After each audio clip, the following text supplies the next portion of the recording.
जय बोलो पंच परमेष्ठी भगवान की, 24 तीर्थंकर भगवान की, 16 कारण महापर्व की, आचार्य गुरुवर श्री विद्यासागर जी महाराज की, निर्यापक श्रवण श्री नियम सागर जी महाराज की,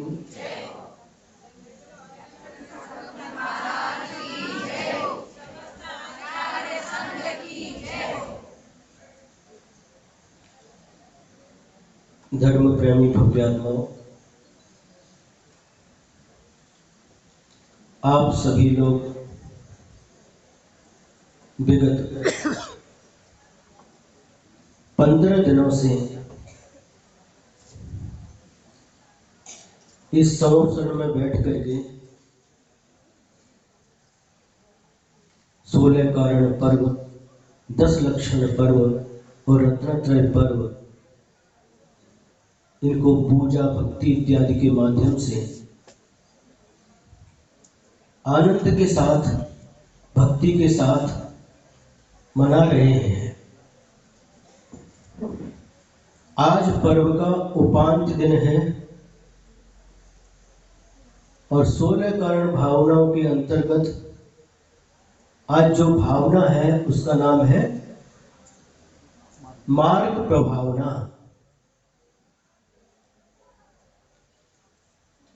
तो मार्ग बहुत सारे हुआ करते हैं, संसार के मार्ग बहुत सारे हुआ करते हैं, लेकिन मोक्ष का मार्ग एक ही होता है। तत्वार्थ सूत्र में आचार्य श्री उमा स्वामी महाराज जी ने प्रथम सूत्र लिखा, सम्यक दर्शन ज्ञान चारित्राणि मोक्ष मार्ग। जो मार्ग शब्द है एक वचन का है, यानी मार्ग एक ही होता है। मोक्ष का मार्ग अनादि काल से था और अनंत काल तक रहने वाला है, और वह मार्ग एक ही है, एक ही था और एक ही रहेगा।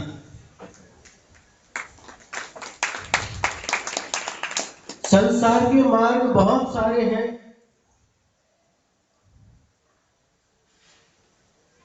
चार गतियां 84 लाख योनियों में अनंतानंत जीव अनादि काल से भ्रमण कर रहे हैं। संसार का मार्ग सभी के लिए सुलभ है, लेकिन मोक्ष मार्ग सबके लिए सुलभ नहीं है, बहुत दुर्लभ है।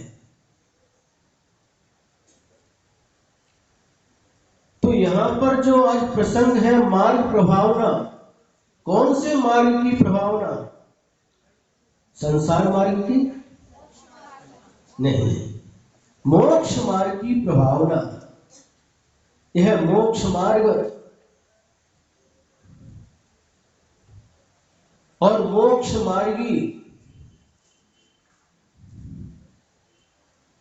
हमेशा से होते आए हैं और हमेशा होते रहेंगे। सभी संसारी आत्माएं संसार मार्ग में अनादिकाल से भ्रमण कर रहे हैं, लेकिन इसीलिए संसार में भटक रहे हैं। संसार के जितने भी मार्ग हैं सब भटकाने वाले मार्ग हैं। मंजिल तक पहुंचाने वाला यदि कोई मार्ग है तो एकमात्र मोक्ष मार्ग है। तो ऐसे मार्ग की प्रभावना आचार्य समर्थभद्र स्वामी ने रत्नकरंडक श्रावकाचार्य में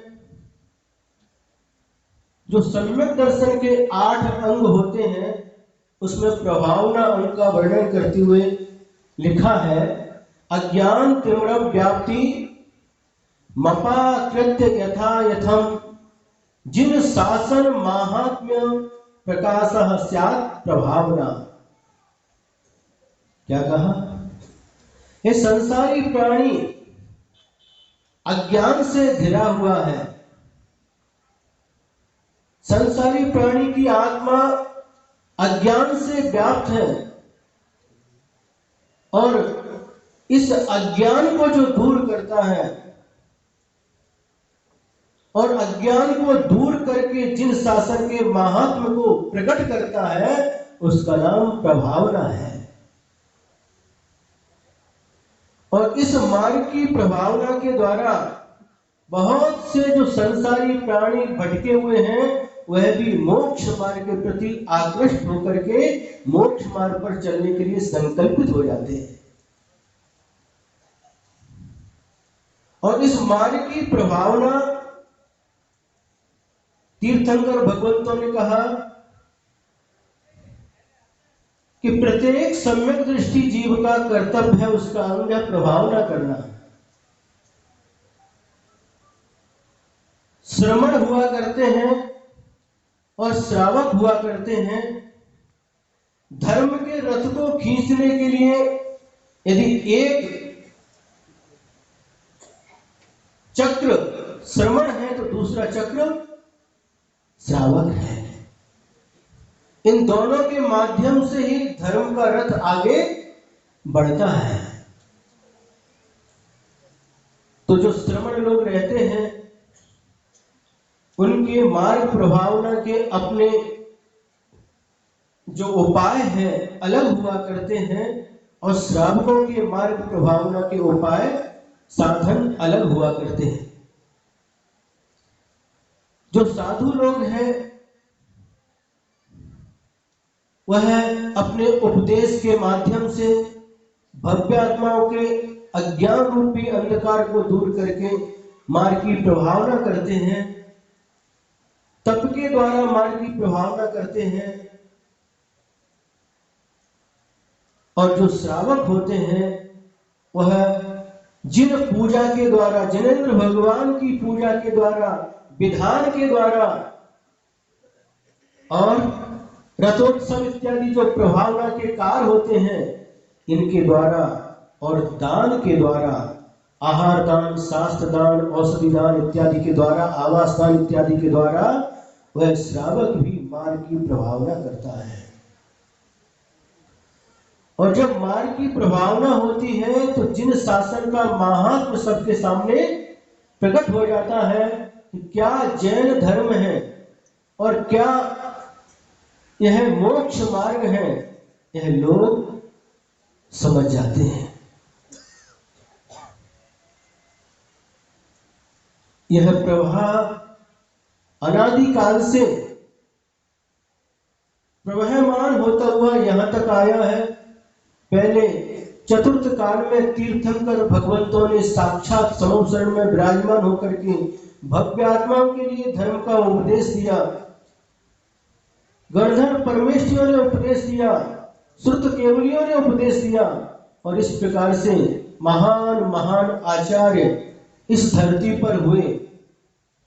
अंतिम श्रुत केवली भद्रबाहु स्वामी तक। इसके बाद में आचार्य गुणधर स्वामी, आचार्य धरसेन स्वामी, आचार्य पुष्पदत्त भूतबली, आचार्य यति वृषभ जी, आचार्य उमा स्वामी, आचार्य कुंद स्वामी, आचार्य समंतभद्र स्वामी, आचार्य पूजपाल स्वामी जैसे महान महान आचार्य हुए जिन्होंने हम सभी भव्यात्माओं के लिए उपदेश देकर और उस जो उपदेश है उसको लिख करके हम सबके अज्ञान रूपी अंधकार को दूर करने के लिए महान उपकार किया है।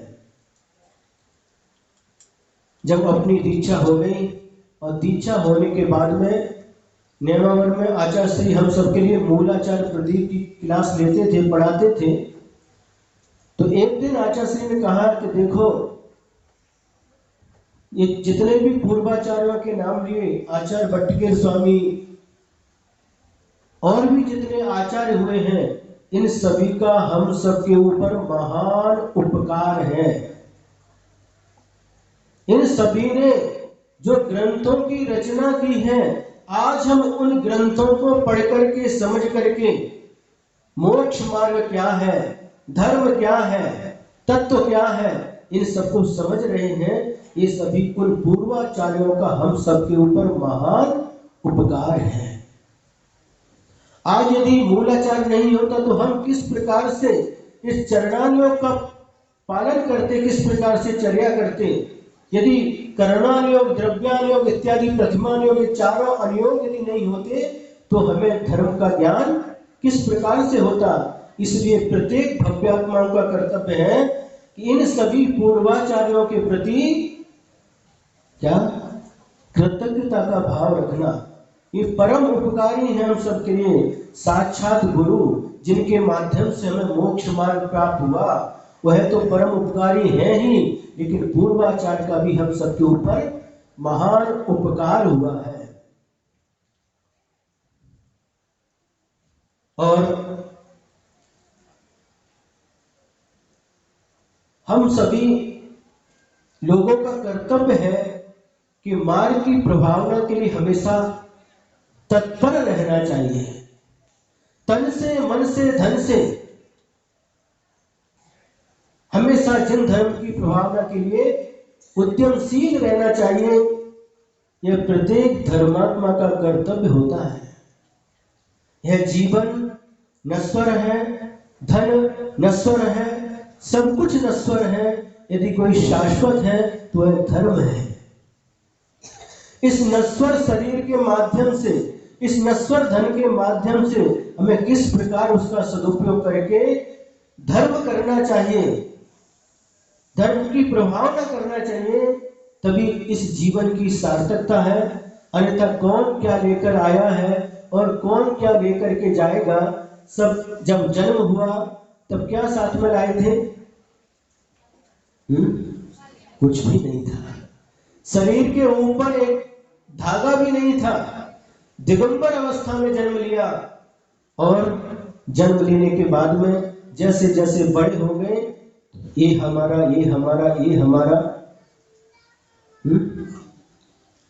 और उस जो नश्वर वस्तुएं हैं, नश्वर पदार्थ हैं, उनके प्रति ममत्व भाव करके उनके द्वारा क्या किया? पुण्य का आश्रय भी कर सकते हैं और पाप का आश्रय भी कर सकते हैं। यदि उनको हम कसाय के वशीभूत होकर के, लोभ के वशीभूत होकर के विषय कसायों में उसका उपयोग करते हैं तो हम पाप का अर्जन करते हैं। और यदि उसका सदुपयोग करते हैं धार्मिक कार्यों में, धर्म की प्रभावना के कार्यों में, सत्पात्रों को दान दे करके यदि उसका सदुपयोग करते हैं तो उसी नश्वर वस्तु से, नश्वर धन से हम पुण्य का आश्रय भी कर सकते हैं। अभी हमारे हाथ में है, हमें उससे पुण्य का आश्रय करना है या पाप का आश्रय करना है। पाप का आश्रय तो अनादिकाल से करते आए हैं, लेकिन पुण्य के आश्रय के लिए ये जो सामग्री हमें प्राप्त हुई है, इस सामग्री हमें जो प्राप्त हुई है, इसका प्रति क्षण सदुपयोग करना ये हम सबका परम कर्तव्य होता है।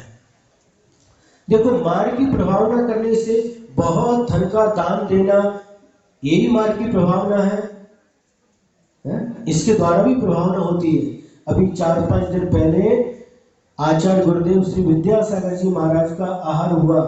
कहाँ हुआ? बोलो।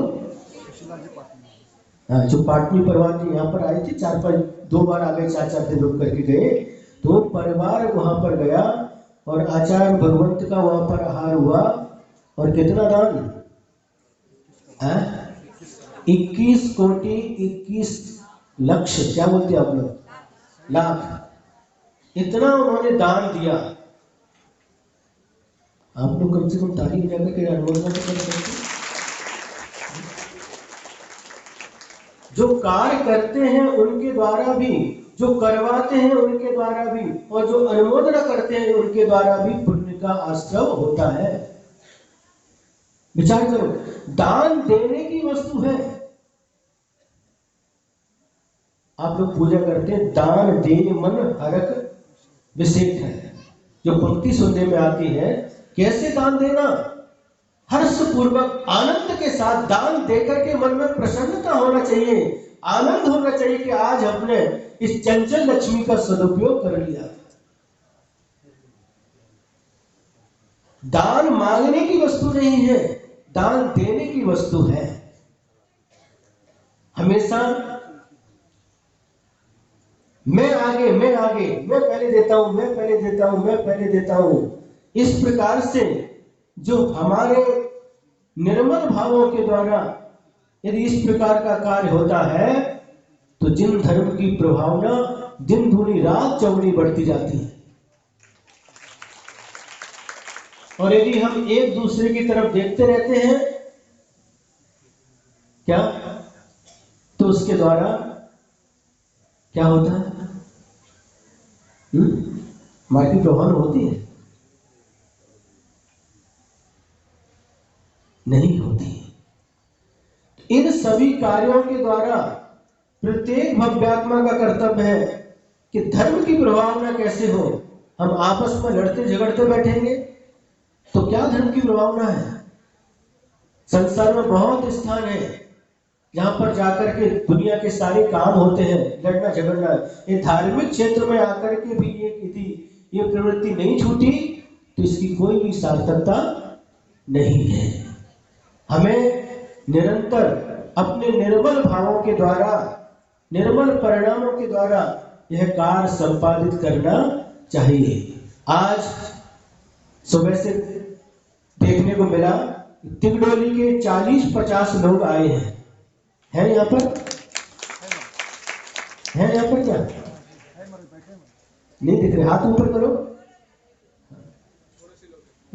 कुछ बाहर है, कुछ अंदर है। 40-50 लोग आए हैं और बड़े महाराज जी के साथ हम लोग वट्टे बैल कार्यक्रम करके अंगरोड़ी होकर के उस गांव में गए थे।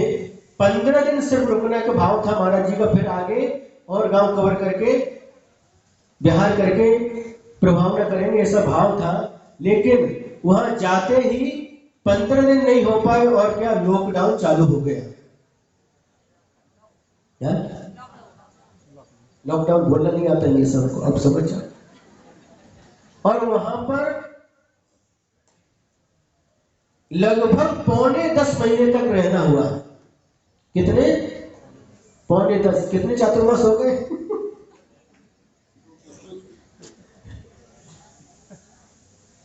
2.5-3 चातुर्मास हो गए।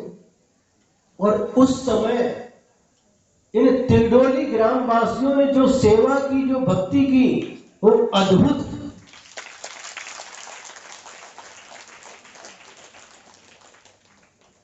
लगभग 300 घर की समाज है और पूरे गांव में कपड़े की एक भी दुकान नहीं, कोई होटल नहीं, चाय की दुकान नहीं, बर्तन की दुकान नहीं, कुछ भी नहीं। 5 या 6 दुकानें छोटी छोटी घर में ही किराने की दुकानें हैं। कुछ चाहिए तो कित्तूर जाते हैं लोग। और वहां पर इन लोगों ने 9.25 महीने तक जो अपना समर्पण दिखाया, जो भक्ति दिखाई, वो बहुत अद्भुत।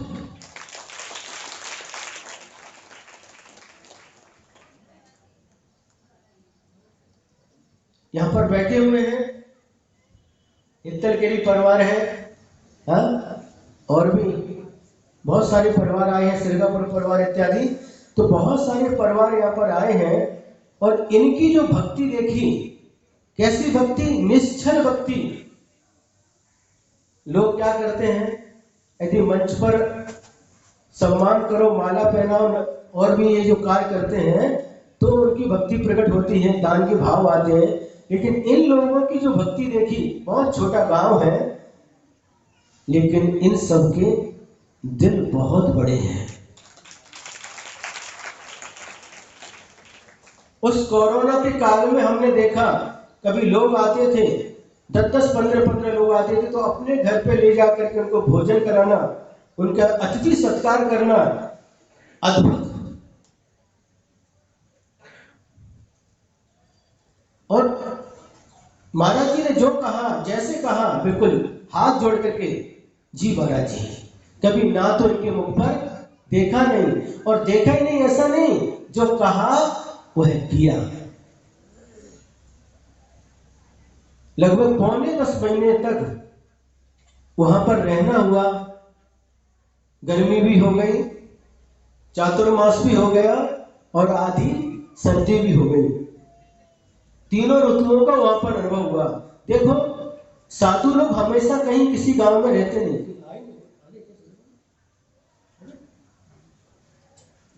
महाराज जी ने कहा, बड़े महाराज जी ने, जब तक सबला वाले नहीं आते तब तक प्रवचन करना है। अभी नहीं आए तो हम क्या कर रहे थे, क्या बोल रहे थे?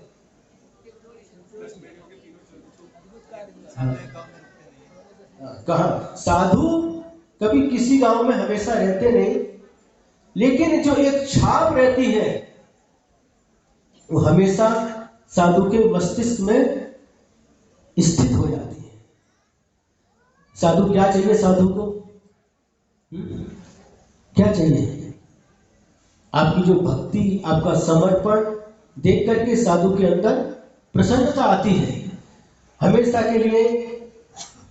कभी दोबारा गांव में जाना होता है, नहीं होता है, लेकिन एक एक गांव ऐसा होता है कि उन गांव का नाम सुनते ही, उन गांव के लोगों को देखते ही मन में प्रसन्नता आती है, आह्लाद उत्पन्न होता है उनकी भक्ति को देख करके। इसी प्रकार से पिछले वर्ष हिरेहट्टी होली में चातुर्मास हो गया, सिर्फ 80 घर की समाज, और वो लगभग वहां पर भी 7 महीने, 10.5 7 महीने रुकना हुआ। उन लोगों की भक्ति भी इसी प्रकार से बहुत बहुत कितनी बहुत है। इस प्रकार से कुछ गांव ऐसे होते हैं जो हमेशा साधु को भी याद रहते हैं, कभी भी जाओ और कभी भी भूल नहीं पाते हैं। तो इसी प्रकार से ये मार्ग की प्रभावना की बात चल रही है, तो इन लोगों ने अपने समर्पण के द्वारा, अपनी भक्ति के द्वारा जो मार्ग की प्रभावना की, बहुत बड़े लोग नहीं है, पूरे गांव में जैन समाज में मुश्किल से महाराज 8-10 घर पक्के होंगे, बाकी सब हंचिल मनी। क्या बोलते? हंचिल मनी क्या बोलते? पराठी क्या बोलते? कवलारू। ये सब तो बाहरी चीज है, लेकिन समर्पण के साथ में, गुरुओं के प्रति समर्पण करके, समर्पण के साथ जो कार्य होता है वो बहुत प्रभावना के लिए कारण बनता है। त्रिकोणी वालों के लिए ताली नहीं बजाना आपको, ये सब बताना पड़ता है। इसी प्रकार से हम सबका कर्तव्य होता है, कहीं से भी आओ, किसी भी गांव के हो, किसी भी प्रांत के हो, हम सबका कर्तव्य होता है कि हमेशा जिन धर्म की प्रभावना में अपना योगदान देते रहना चाहिए। जिसकी जितनी शक्ति है, शक्ति को छिपाना भी नहीं और शक्ति को से अधिक भी नहीं करना है, शक्ति के अनुसार हमेशा ये कार्य करते रहना चाहिए। वहां पर महाराज जी की भावना थी, लोग आए थे, वहां पर भी एक जिनालय के निर्माण की भावना थी, बीतरा जिनालय के निर्माण की, लेकिन वह कार्य अभी योग नहीं आया। कब योग आएगा? जब आएगा तो वह कार्य अवश्य ही पूर्ण होगा।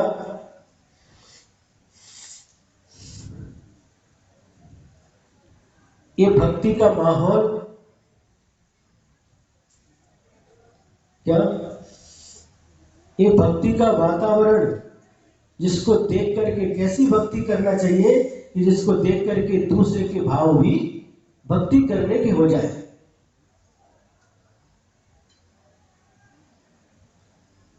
मन से, वचन से, काय से निरंतर हमें जिनेंद्र भगवान भक्ति का जो पीछे भावनाएं है, अनंत भक्ति, आचार्य भक्ति, बहुश्रुत भक्ति, प्रवचन भक्ति, ये भक्ति के माध्यम से भी तीर्थंकर प्रकृति का बंध होता है।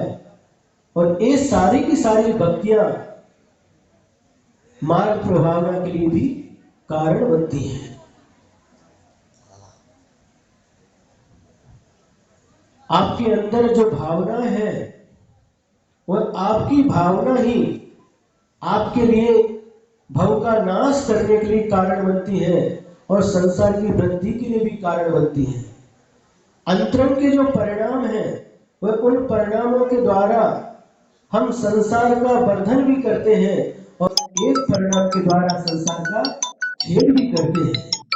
ये भक्ति के परिणामों के द्वारा हम संसार का छेद करते हैं, विच्छेद करते हैं, और ऐसे परिणाम बहुत दुर्लभ होते हैं। ऐसे निर्मल परिणामों के द्वारा हमें निरंतर धर्म की आराधना करते रहना चाहिए। ऐसा नहीं 16 कारण पर हो गया, 10 लक्षण पर हो गया, बस समाप्त।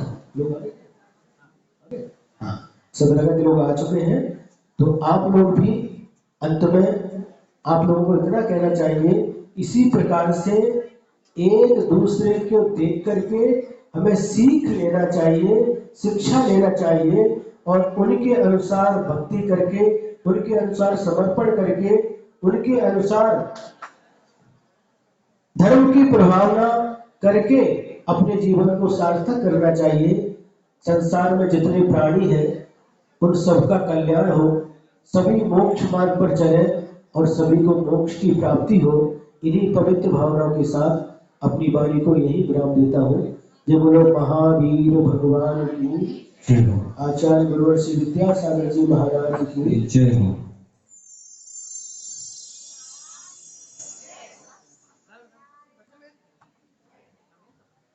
महाराज जी ने जो कहा उस पर 2 लाइन अच्छी है।